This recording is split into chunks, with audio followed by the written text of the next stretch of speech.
electric vehicles and hydrogen vehicles are not the future of transport, and I'll tell you in my opinion why.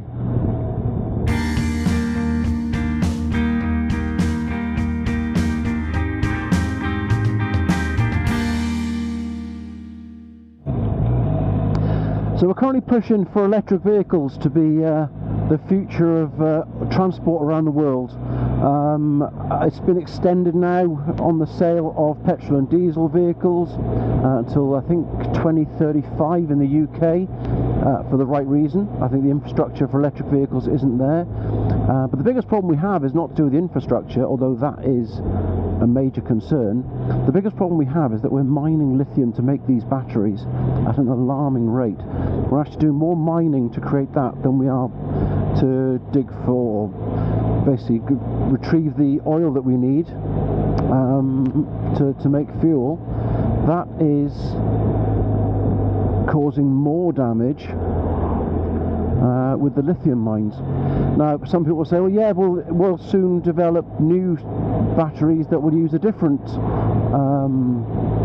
chemical and a different mineral. But the trouble with that is it takes time to develop batteries to make them safe. We've seen some of the fires that have happened in electric vehicles, and I don't have a problem with that. You get fires in petrol vehicles, you get fires in diesel vehicles, although not caused by the diesel obviously, because that can't burn as normal. But the fire thing is one of those things. That's just a development process that we will hopefully improve over the next few years to make things safer. But we are mining lithium at an alarming rate. A lot of the lithium as well comes from Russia, which at the moment is a bit emotional, and why there's some hold up in some manufacturers on the availability of electric vehicles. The other problem we have is, like I say, the infrastructure. Now the infrastructure for charging electric vehicles is nowhere near where it needs to be to make it the be all and end all. You look at the amount of houses just in this country alone that don't have driveways, that don't have secure garages, that don't have the ability to charge a vehicle unless they have a extensionally trailing across the pavement to the car, which in itself is an extreme danger, especially in today's woke society where everyone is looking at an opportunity to blame somebody else and claim compensation for an accident that was only caused by blind stupidity or ignorance. So that can't happen. It's not viable. But I don't think in reality most people think electric vehicles are the future. Sorry, I'm just going to move this because it's knocking a little bit on the mirror housing. There we go, that's better. A lot of people look into hydrogen. It won't happen. I'm really sorry. There are many reasons why hydrogen will not be the fuel source that we need in the future for motor vehicles. And I'll tell you a few of the main ones. Firstly, 96% of the hydrogen we produce on this planet is actually created through burning fossil fuels, so it is not clean. It is actually quite a dirty process to produce hydrogen. Secondly, hydrogen actually seeps through steel, so you've got a problem there where transportation of hydrogen to filling stations is problematic. A filling station or a fuel supply company could quite happily order a tank full of hydrogen to fill its containers at the filling station, and by the time that transportation happens, a third of it will have disappeared and seeped through the process that they use to take it there. There's many reasons, but the third one, I think, is the most important one, and this is one that actually goes back to BMW, where they produced a hydrogen car not so long back that never went into production, but it was part of an experiment they did. They actually produced it. They had to put a vent into the tank system because hydrogen produces pressure when it's just sat there.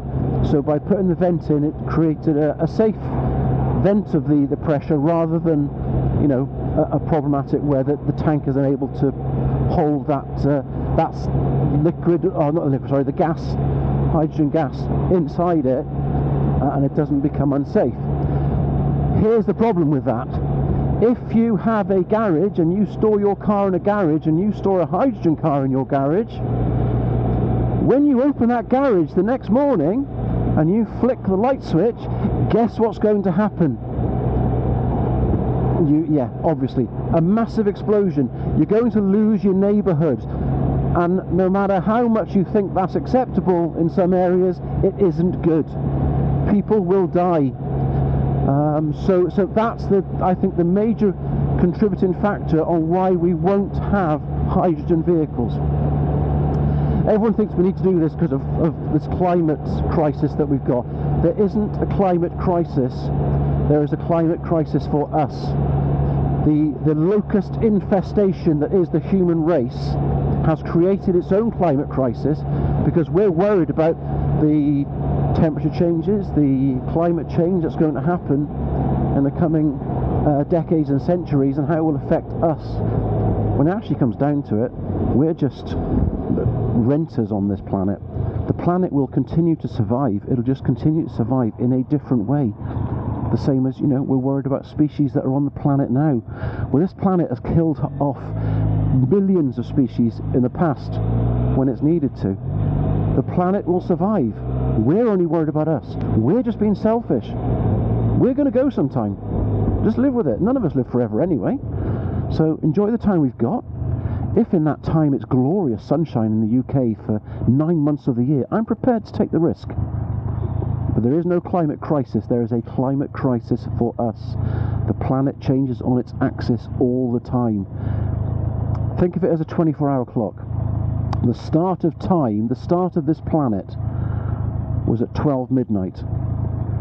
We started burning fossil fuels in the Industrial Revolution at 23 hours, 59 minutes and 56 seconds.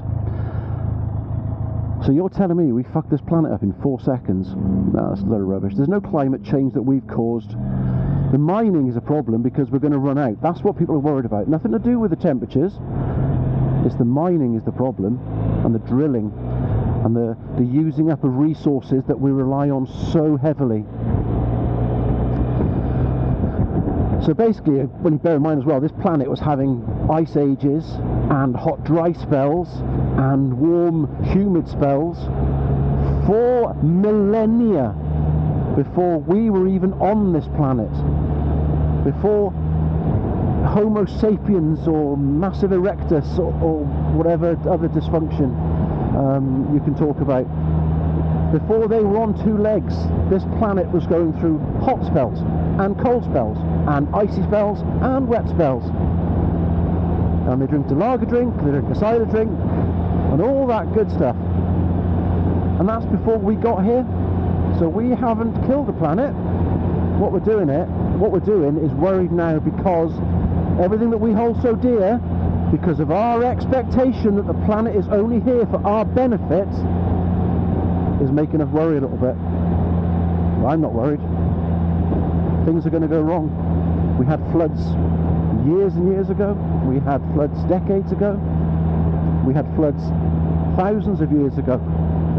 But it might not have affected us because we were sensible and we built houses on hills. And when those floods happened, it didn't hurt us too much.